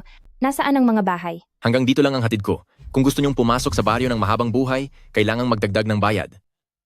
Nangako kayo kanina na ihahatid ako hanggang sa tapat ng pinto. Binayaran ko na kayo ng maaga para sa pamasahe. Bakit kailangan pang magdagdag ng bayad? Parang awan nyo na. Miss, puro lubak-lubak at lupa ang daan sa harap. Masisira lang ang sasakyan ko kapag pumasok pa riyan. Kung hindi kayo magbabayad, paano ko itutuloy ang pagpasok? Wala kayong isang salita. Magnanakaw kayo. Pili lang, magdagdag ng bayad o bumaba kayo sa sasakyan ko. Sige na, sige na. Magdadagdag na. Magmaneho na kayo ng mabilis. 40,000 piso. Bayaran nyo na ngayon. 40,000 piso. 40,000 piso. 40,000 piso ay sapat na para makapag-abroad ako. Bakit hindi ka na lang mang-hold up? Hindi ka magbabayad, ha? Sige, bumaba ka na ng sasakyan. Sige, babayaran kita pagdating natin doon. Hindi aandar ang sasakyan hanggat walang bayad. Manong, tingnan nyo, wala kasing signal ang phone ko kaya hindi ako makapag-transfer. Pagdating natin dun sa kabundukang iyon at makalabas na ako, ibabayad ko na sa inyo. Hump. Anong ginagawa mo? Bibinabalaan kita, ha? Ano bang balak mo? Wala ka man lang kahit anong mahalagang gamit sa katawan. Ang dumi at ang hirap mo talaga tingnan. Pero hindi masama ang hitsura mo? Bakit hindi mo na lang ako samahan matulog? Para libre na ang pamasahe mo. Huwag kang lalapit! Tulong! Saklolo. Huwag ka nang sumigaw. Wala kahit isang lamok dito. Walang magliligtas sa'yo. Teka lang. Ha ha ha. Hindi ko akalaing may makakasama ako sa hukay. Maganda na ring may kasama. Alam mo ba? Kung bakit ko hinahanap si Lidehay? Bakit? Dahil may AIDS ako. Napakabata ko pa. Ayaw ko pang mamatay. Nabalitaan ko na. Kaya niyang magpagaling ng lahat ng sakit. Kaya syempre kailangan kong sumubok. AIDS. Mayroon akong AIDS. Huwag mo akong lokohin. At huwag kang gumawa ng kahit anong kalokohan. Bahala ka kung maniniwala ka o hindi. Pero mukhang maganda naman ang katawan mo. Kaya pwede rin tayong magsaya ng konti. Tingnan mo rito. Maganda ang tanawin. At nasa liblib tayong lugar. Sobrang nakaka-excite ito. Lumayas ka rito. Ang malas naman ito. Bumaba ka ng sasakyan. Huwag po teka.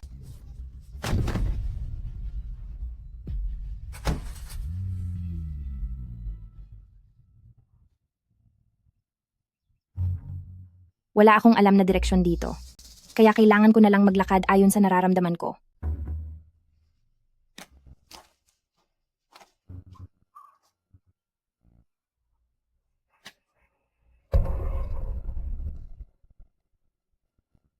Gu Xingchen.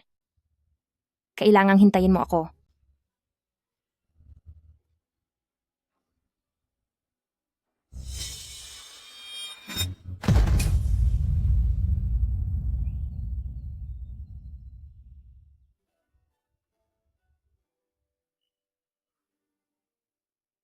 Nasaan ba ako? Ito ang klinika ng Pamilya Lee. Klinika ng Pamilya Lee. Kayo ba si mahimalang Dr. Lee na si Lee Dehay? Oo. Nakita kita sa daan sa bundok habang kumukuha ng gamot kaya dinala kita rito. Mahimalang Dr. Lee kaya ako narito ay para makiusap na tulungan ninyo akong iligtas ang isang tao. Sige na, tumayo ka na. Ang taong ililigtas mo. Pero siya ay... Gu Xingchen. Gu Xingchen. Anong ginagawa mo rito? Bakit ang tanga mo naman?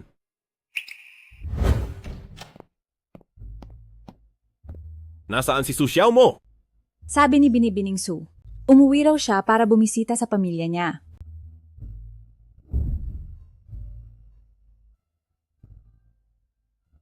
Hello, Xiao mo? Nabili mo na ba ang fried chicken? Xiao mo, ako ang nanay niya. Sino po sila? Tita? Ako po si Xing Chen. Pasensya na po. Tatawagan ko lang sana si Xiao mo. Si Batang Gu pala ito. Mabagal talaga kumilos ang batang si Xiao mo. Kung nagugutom ka na, bibili si tita at dadalhin ko riyan sa iyo. Wag na po, tita.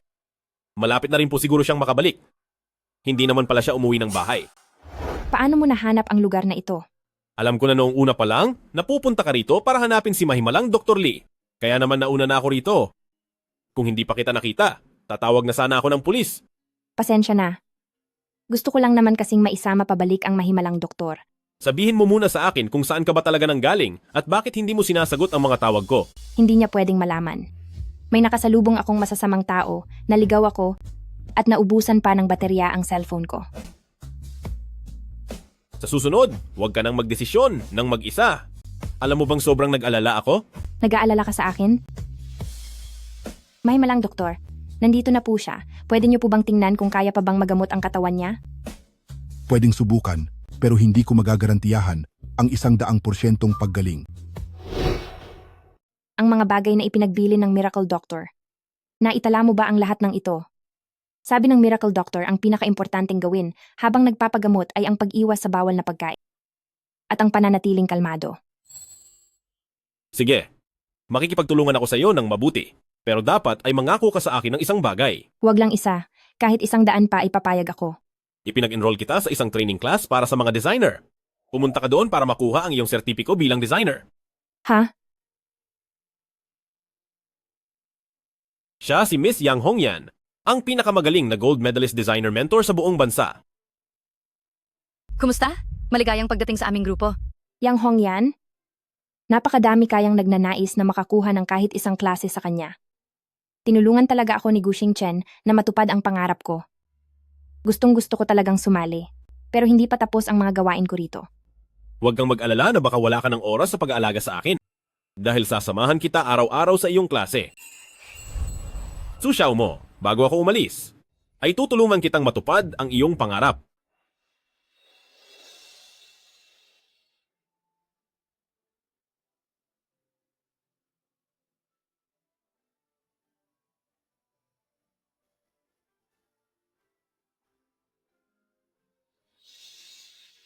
Sa wakas ay nakuha ko na ang aking sertipiko.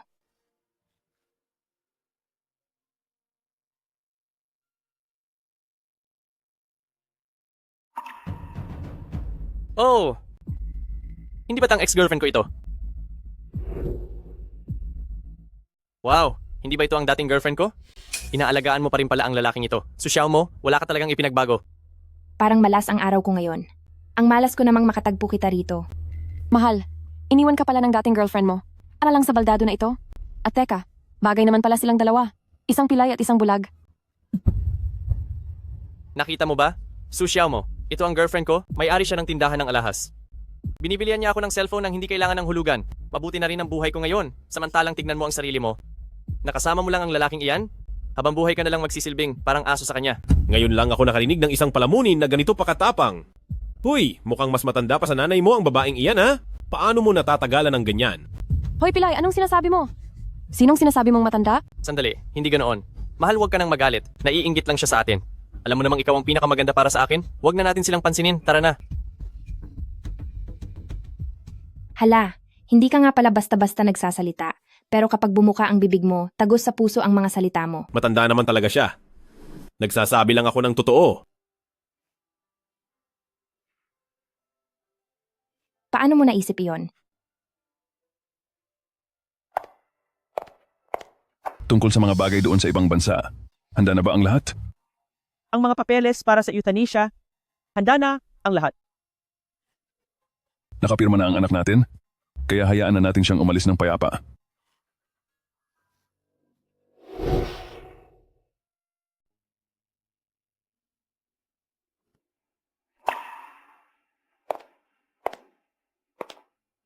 Anong nangyari? May masakit ba sa'yo? Huwag mo akong hawakan. Bakit ka umiiyak? Bakit mo pa rin piniling mag-euthanasia? Ano na lang ang halaga ng lahat ng sakripisyo ko? Niloloko mo lang ako sa buong panahon, di ba? Wala ka talagang balak na magpagaling ng maayos, di ba? Patawad. Huwag kang humingi ng tawad. Hindi mo ito deserve. Sa buong panahong ito, nagmumukha lang pala akong tanga. Hindi mo man lang inisip. Ang nararamdaman ko, di ba? Siyaw mo! Maaari mo bang? Maaari mo ba akong yakapin muli?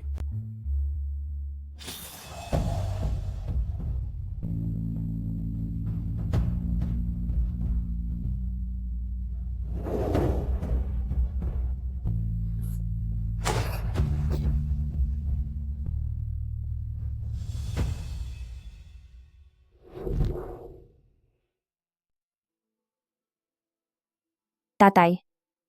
Nanay. Tatay. Siyaw mo, ang nanay mo ay... Anong sinasabi niyo tungkol kay nanay? Ang nanay mo ay wala na.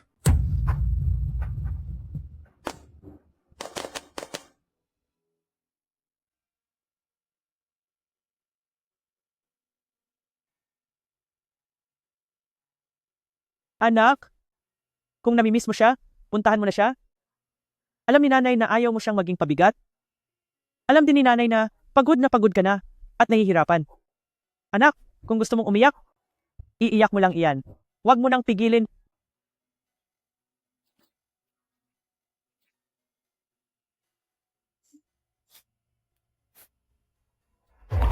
Ginoong Gu, pumanaw na po ang ina ni Binibining Su. Wifang, pagdating mo roon, tandaan mong hintayin ako. Sa susunod nating buhay, mag-asawa pa rin tayo.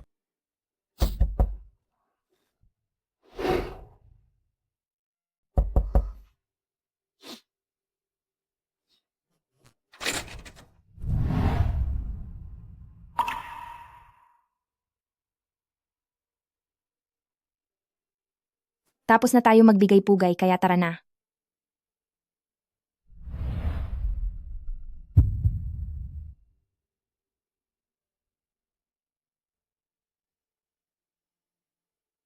Naiwan mo ito. Naaalala ko na paborito mo ang hair clip na ito.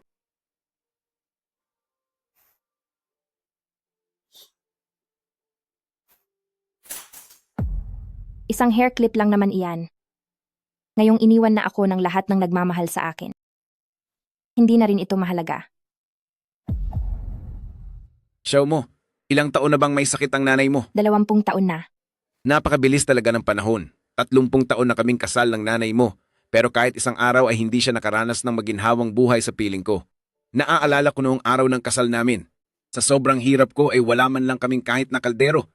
Pero humingi pa rin ang nanay mo ng isang kariton ng repolyo sa pamilya niya. Nung ipinanganak kanya, hindi siya nakapagpahinga ng maayos pagkatapos manganak to. Kaya naging sakitin na ang buong katawan niya pagkatapos noon. Na-diagnose ang nanay mo na may cancer. Mula noon ay palagi na lang siyang nakikipaglaban sa sakit niya ni hindi na siya nakakain ng masarap o nakatulog man lang ng mahimbing. Araw-araw siyang nagdurusa at dumadaing sa sakit.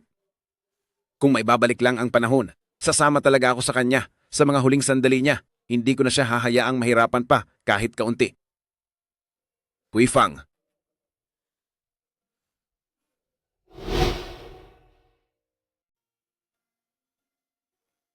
Gu Xingchen.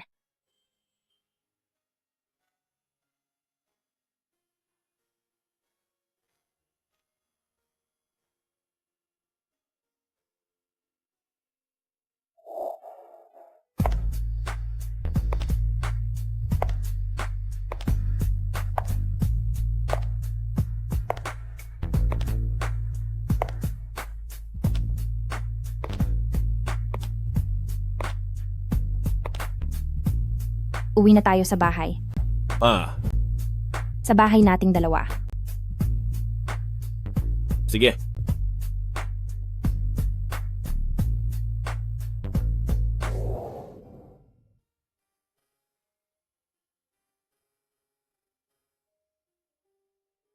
Ang pagkaguhit nito, parang may kulang pa rin. Sa tingin ko napakaganda nito. Ano kaya kung kumuha tayo ng photographer? Photographer? Para saan ang photographer?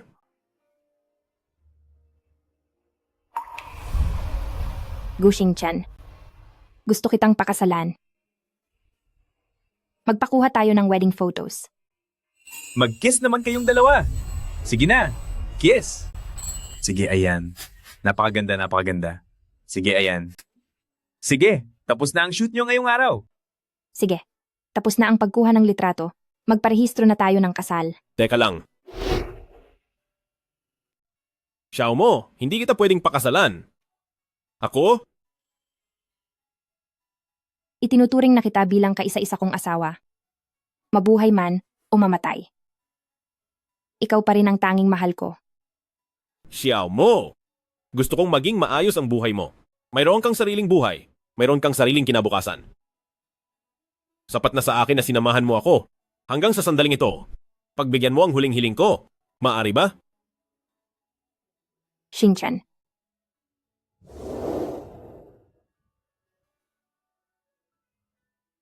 Ang huli kong kahilingan ay ang maging masaya ka.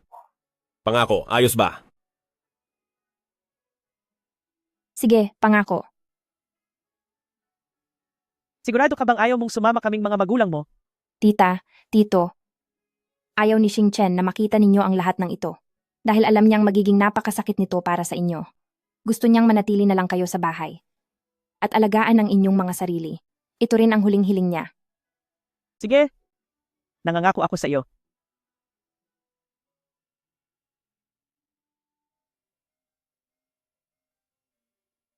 Magdadala ako ng ilang damit, gamot sa sipon, at disinfectant. Huwag ka nang mag-impake ng ganyan karami. Hindi naman tayo magbabakasyon.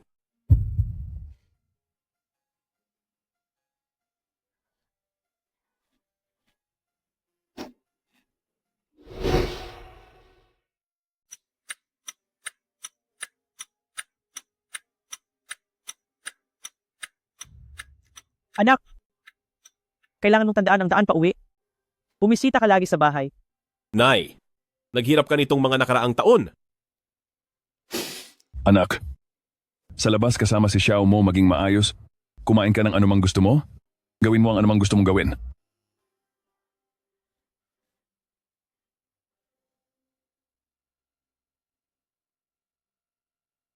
Kailangan na nating umalis.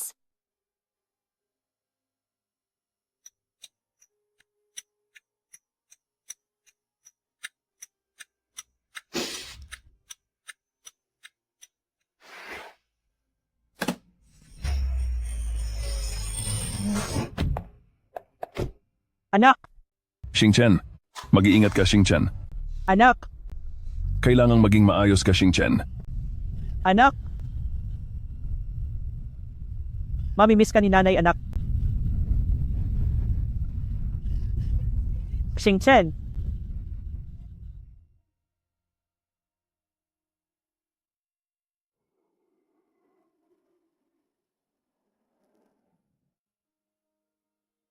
Nabalitaan kong napakaganda ng restaurant na ito. Kumain muna tayo bago ang lahat. Magbabayad ka ba para sa sarili mo? Magbabayad ako kung kailangan. Ako ang ginanggo. Hindi ko ba kayang bayaran ng isang pagkain?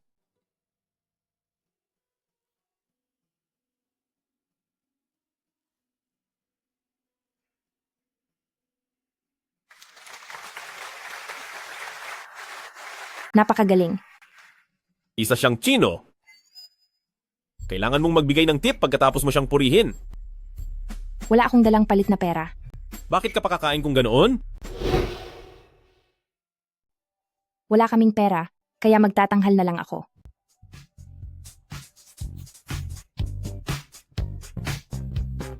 May sumasayaw doon.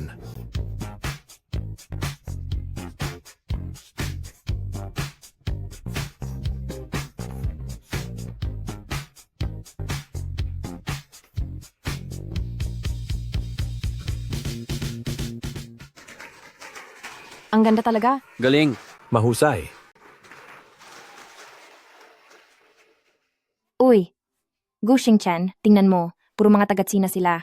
Hindi mo ba talaga alam na ito ay Chinatown? Naku Gu Xingchen, alam mo naman palang sa restaurant sa Tsina ay hindi kailangang magpalit ng pera. Pinagkanta at pinagsayaw mo pa ako ng matagal. Huling hiya na ako. Itinuturing naman itong pagpapakilala ng kultura ng Tsina. Nakuha mo pang maigi ang estilo ng mga matandang nagsasayaw sa plaza? Nakakainis ka.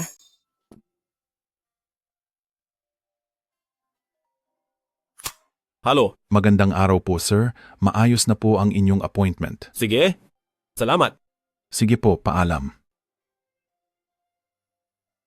Isang araw na lang ba ang natitira? Oo, Nakabook na ang hotel. Tayo na.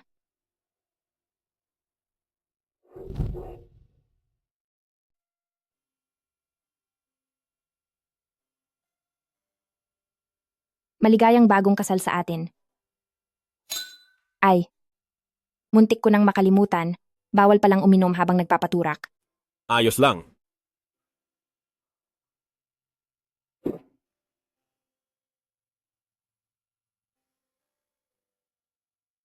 Sa tagal nating magkakilala, hindi mo pa rin ba alam kung ilang taon na ako? Hindi mahalaga iyon. Ikaw ay mabubuhay ng magpakailanman. Gu Xingchen. Ipinanganak noong 1978 at matatapos sa 2025. Gu Xingchen. Mahilig sa pagbibisikleta. Ang trabaho ay isang atleta. Gu Xingchen. Isang tao lang ang mamahalin sa buong buhay. Ang apelyido ay Su at ang pangalan ay Xiaomo.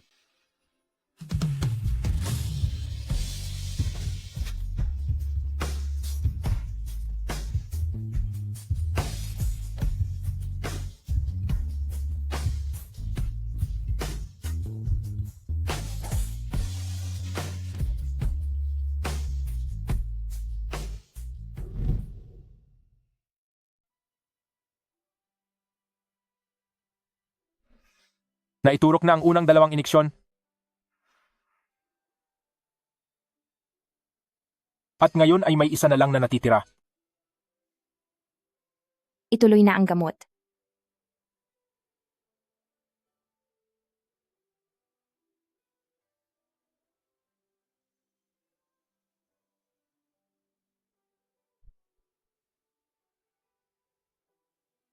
Pwede mo ba akong kantahan?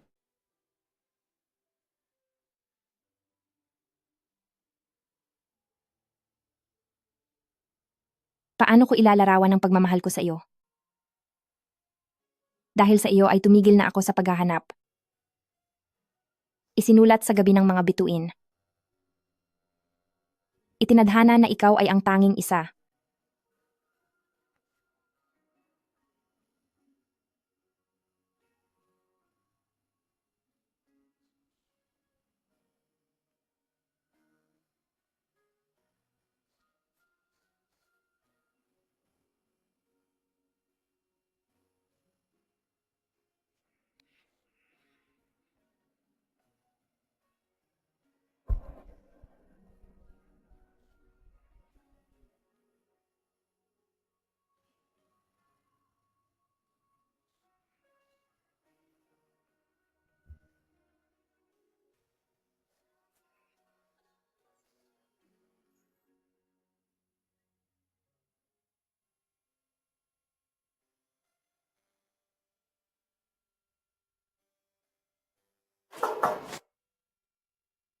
Magandang araw, Presidente Su.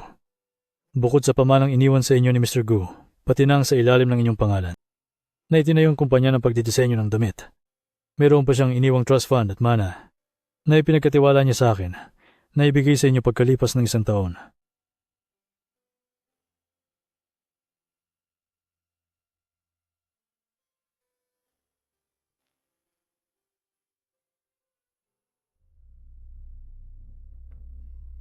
Xiaomo, kapag natanggap mo ang sulat na ito, marahil ay 1 taon na ang nakalipas mula nang umalis ako. Naaalala mo pa ba noong una tayong nagkita? Nakakulong ako sa isang wheelchair? Nakulong sa panaginip kung saan nakakalakad ako ng maayos, ni wala akong lakas ng loob na gumising. Ngunit nang unti-unti na kitang nakilala, ang iyong mga ngiti, ang iyong talino, ang iyong pagiging padalos-dalos, pati na ang iyong makukulay na stockings, ay nagsimulang kumuha ng aking atensyon. Unti-unti ay naging dahilan ka para gustuhin kong gumising. Naging sa madilim kong buhay ay isang sinag ng liwanag na pumasok mula sa siwang ng bintana.